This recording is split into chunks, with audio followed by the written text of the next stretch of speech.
Myers or McDavid, of course, but how do you capitalize on that? Well, I mean, obviously it's huge for us. I mean, the guy's the best player in the league. And for us, Mizey's a big minute guy. He's had a really good year for us. So, we need a committee of defense to make up for him. So, yeah. You've been really upfront and honest about your feelings of what you've seen recently here, Rick. What's the hope and the expectation of the way the group responds given a chance here? Well, it's just, you can't, we talked about good game, bad game, good. Like, you have to have consistency in your game. That's urgency.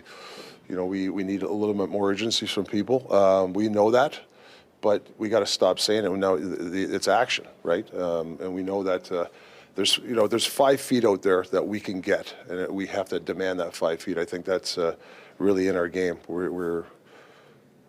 There's a lot of good stuff that's happened, but there's a lot of stuff that obviously that's self-inflicted that we got to turn the tables on. So there's no, you got to start tonight. There's no other way to say it. Quinn Hughes, as good as he was last year, seems to have elevated his game this year. What have you seen in his game that has taken him to a new level? Well, if you talk about just consistency, he does it every night. Yeah. Very rarely has an off night. When he gets that puck, he's going north. He's either skating it or he's making a play north. There's no indecision in his game. Yeah. He takes upon himself to he almost wants to carry the team on his back. Yeah. We got to be careful of that because he can't do it alone. But he has that mentality. The way he trains, or the way his mindset, his days off, the way he works his body, like everything's about trying to make himself better. So I have a lot of respect for that kid. How does that translate to the rest of the team when they see a guy this good work this hard? Well, I hope it translates. Like you want to do that. It's I'm sure you can look at a guy like McDavid with Edmonton. He inspires a lot of teammates. You need players to inspire each other, and Hughes does that. When you see Podkolzin here playing a regular role in sometimes just a change of scenery can really help a guy. What do you see out of him this year? Yeah, I actually talked to Koff about this when he first we traded him. I called Koff, said he's a great kid. I thought I see a lot of creativity. He gets to play with some great players that probably demands himself to be more creative, but I think he's a power forward. He's got a good shot. I'm sure they think there's another level. I've really enjoyed watching him play. Like, he's really done a nice job.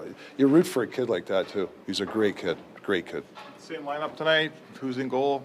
Goals are going to be Demmer, and then whether Carlson goes in or not, I'm not quite sure. Same defense though. Okay, you've had us in the media. We love lots of drama because it sells papers. You've had more than your share, I'm sure, as a head coach. Does it get exhausting? No, but I got to be careful because sometimes you spend too much on certain, and you forget about the other people, right? There's other players got to be coached too. So it's important that you got to pick and choose. But you know what?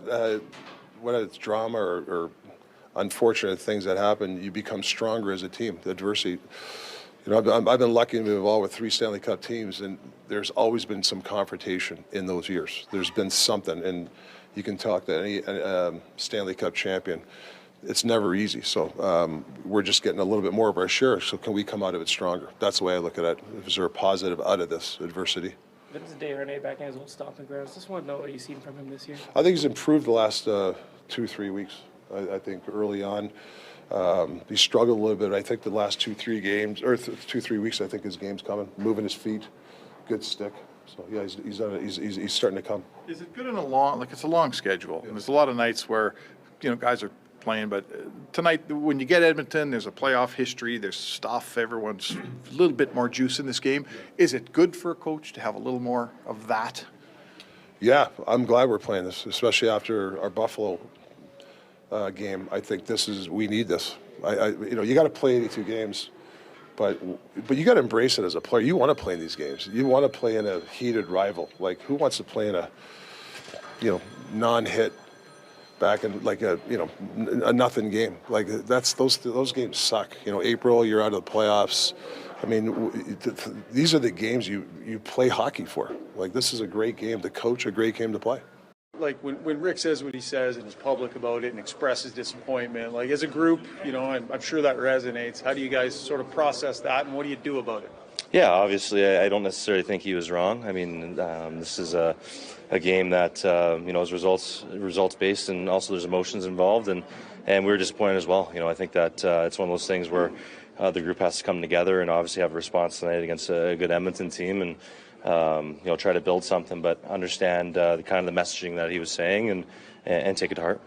It seems like this team has responded well for some of those games, like Toronto game, the last Edmonton game, when there's emotion built in already. Jake. Yeah, I mean, obviously it's one of those things where we try to do that for every single game, and I think last game was an example when we didn't have it, and what can happen. You kind of leave the game up to chance, and obviously there's good players in this league that'll make you pay, and that's something that we have to do for, no matter the opponent. But in saying that, obviously, there was a playoff series here last year between these two teams, so it should be a fun one. Yeah, it's a Wednesday in the middle of the season in January, and sometimes those games slip past unnoticed. Is it good to have a playoff opponent, a team that you've been battling with, and played them 2 nights ago? Does it make it more fun to come to the rink today? Yeah, and also we want to, we kind of want to get that last game behind us as well in general. I think it's, one of those things where it's always exciting for me to come home and play, but it's more so the fact that we got to kind of right the ship after what we had against Buffalo, and we need the points. Obviously it's a tight race right now, and Edmonton's ahead of us, and we want to catch them, and these games are worth 4 for us. So that's kind of how we look at it. Does it pump you up just a little bit more to come home and play? Yeah, it always does. It's it's weird. I signed here thinking we'd play here twice a year, but it's once just like when I was in Boston. But it always is cool. Get to see family and stuff. Got to hang out back home for a little bit last night, and it's one of those things where now it's so close that it's just awesome to see some familiar faces in the crowd, and it's my I've done it a couple times now, but every time it feels the similar in that sense. Playing with Quinn Hughes, what is most impressed you about him now that you're a teammate of his? Yeah, I think that obviously everyone sees him in the offensive zone, kind of just dancing around out there, but just his hockey IQ in general. He's going to certain spots for certain reasons. I think he's really good at reading players' body positioning in terms of when he attacks and things like that. And for me, just kind of how he controls the game is the most impressive part. You usually see forwards kind of do that most of the time, but he, for us, obviously is the guy who kind of handles the puck the most when he's out there on the ice. I don't know what his possession time is, but it feels like it's better in his hands. So, for me as a net front guy, pretty much trying to get there, especially when he's on the ice. I know at some point it's going to come, but it took me a little bit of time to kind of read when, after his 6 or 7 moves or things like that I can pop open and actually get the chance myself. So, it's one of those things where, I'd probably say that. Those star guys, they're talented, but they probably work as hard as or harder than any other. I guess, is that the impressive part about him, is that he works as hard as anyone in this league? Yeah, all top players do. I think it's one of those leagues where it's if you're not doing that, then you're not you're not going to get better. The other guys are, and I think everybody across the league's like that. But obviously him, I think he's really good at mastering his craft, obviously, and working on the other parts of the game that I guess he feels are his weakness. But in saying that, I think all top players, even top players on our team, are guys that really work hard. How does it feel to be back in your old stomping grounds here? Oh, it's good. It's good. It was good to have a little morning skate. Definitely brought back some memories and some great memories, and it's going to be a fun game. Have you talked with any of your former teammates yet since being here? Yeah. I had dinner with Skinner last night, and it's always good to spend some time with him. Super disappointed you won't have Connor bearing down on you one-on-one. Oh yeah, I cried a lot about that one.